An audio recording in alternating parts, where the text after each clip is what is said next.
Hey everyone, welcome back. My name's Talon. I'm your dietitian with a mission. Today's featured ingredient is cauliflower.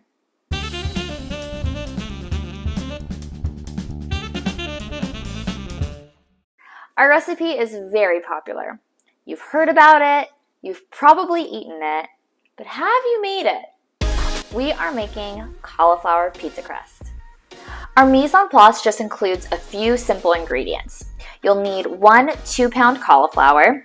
We're going to trim this and then break it up into florets, to which you can either grate it or put it in a food processor so we can rice it down. You will also need 1 cup part skimmed mozzarella cheese. If you're going to be topping your cauliflower pizza with more cheese, you can do 1 cup of a mix of mozzarella and Parmesan. Our crust is also going to include 1 large egg, a little bit of salt, and some oregano. That's it. I'm going to be topping our pizza though with a few lovely Mediterranean ingredients. Sun-dried tomatoes, mushrooms, and some delicious fresh basil. Quick background information on prepping and storing your cauliflower. So cauliflower will keep for about 5 days in your refrigerator. To make it last the full 5 days, take it out of the plastic bag and store it upside down. Or you can perforate the bag so that there's air circulation and store it upside down. Cauliflower is really quick to develop some of these mold spots. You can see they're starting to develop here, so I'm just gonna kind of shave those off. And if you leave your cauliflower in the fridge too long, like I did with this guy, they're gonna get really dark and ruin your cauliflower. So just be aware that there's a limited amount of time for you to keep it fresh in your fridge. I almost forgot, you're gonna need to preheat your oven to 450 degrees Fahrenheit. Okay, let's cut our cauliflower. I'm gonna start by putting my cauliflower upside down, and I'm gonna take a sharp knife at a 45-degree angle and just trim around the base. The leaves will start to fall off, and we're trying to get this nub off as well. You might need to do it in a couple rounds depending how thick and big your cauliflower is. So I didn't get deep enough, I'm gonna go at it again.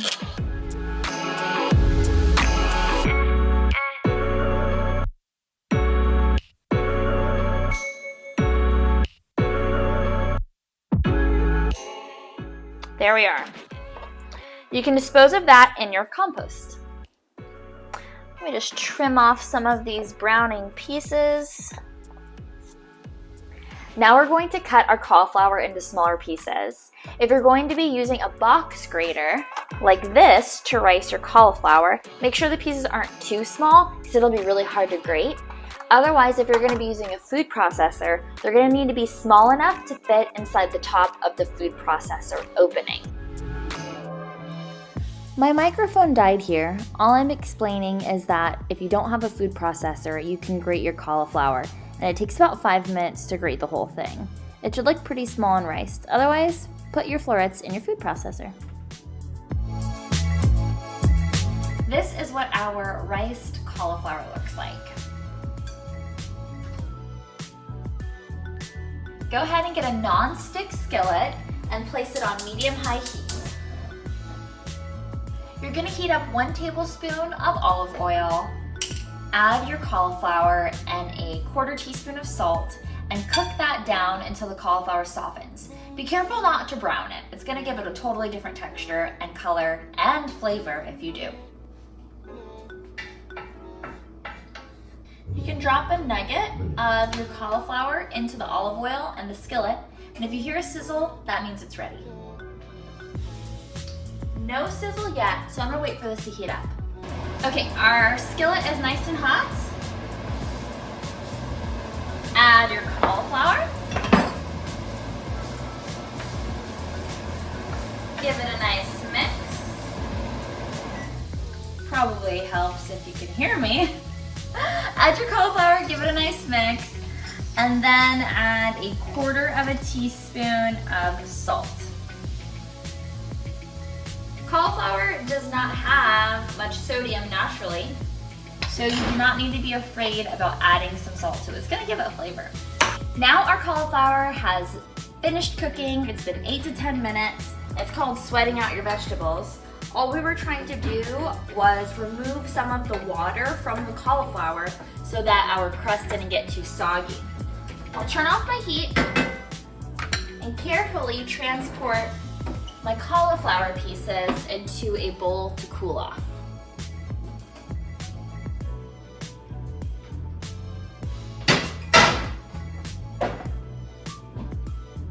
While our cauliflower is cooling, I'm going to prep the ingredients we'll be using for the pizza.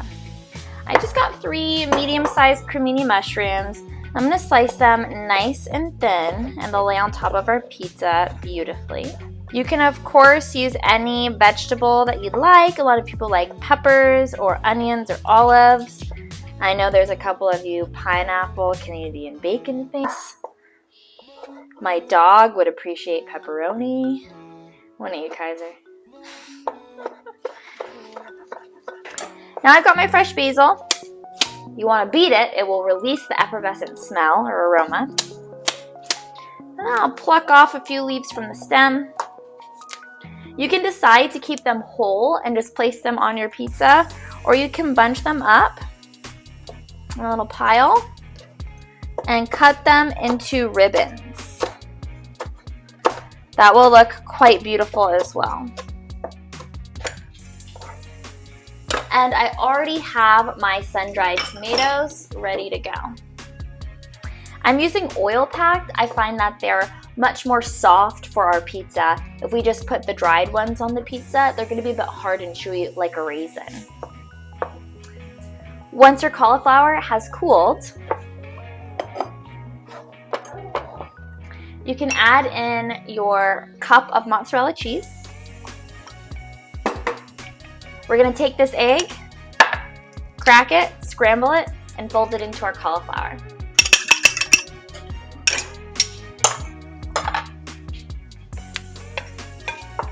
And mix it well. You're also free to flavor up your cauliflower mixture. I'm just gonna use a classic half teaspoon oregano and some fresh cracked black pepper. But if you want to add dried basil or just like an Italian seasoning blend, I think that will work really nicely as well.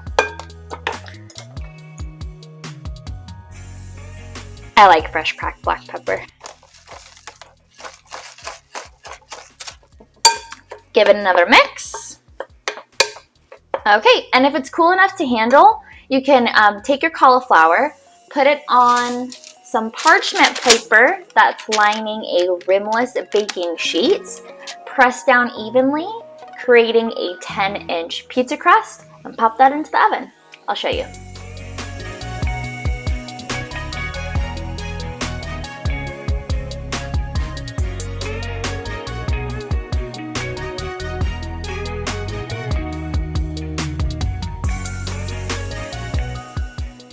Once your cauliflower crust is in the oven, you'll set your cooking timer for 10 to 14 minutes.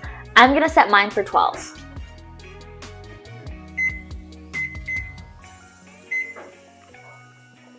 Once your cauliflower crust is done, you'll remove it from the oven and add your toppings. We'll be using marinara sauce, fresh mushrooms, sun-dried tomatoes, a mixture of mozzarella and Parmesan cheese, and fresh basil. Then you'll put it back in the oven and cook it for another 10 to 14 minutes. Ooh, you're looking good. All right. Yes, this looks phenomenal.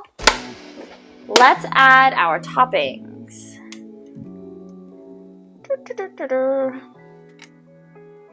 Okay, I'm just gonna go light on the sauce because I don't want the crust to get too soggy. And then I'm making sure to leave a little bit on the edges so I have a proper crust. And then I say we do a little bit of some cheese on the bottom. And then we'll line up our veggies. A little bit of our sun-dried tomatoes. Do a little bit more cheese.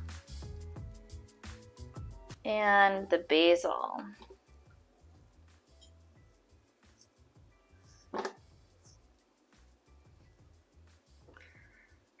So that looks darn beautiful, if I do say so myself.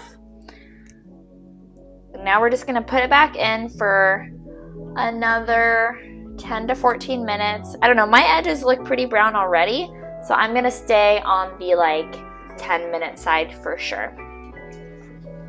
In we go. Whew, hot.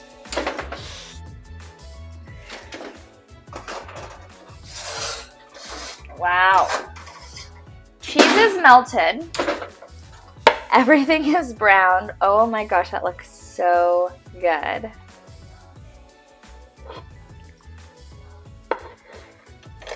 It smells amazing too. I obviously have to let this cool down because it's going to be so incredibly hot. I'll give it a cut though. Then come on back for the taste test.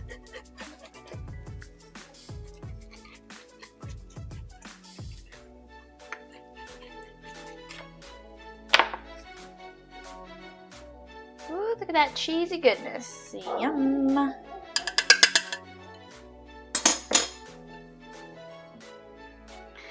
Still a little hot to taste. I feel like I'm gonna break the cardinal rule and use a fork.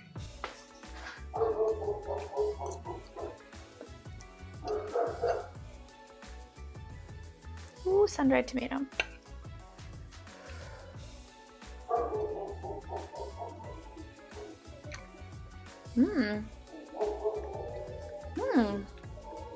It's still very hot.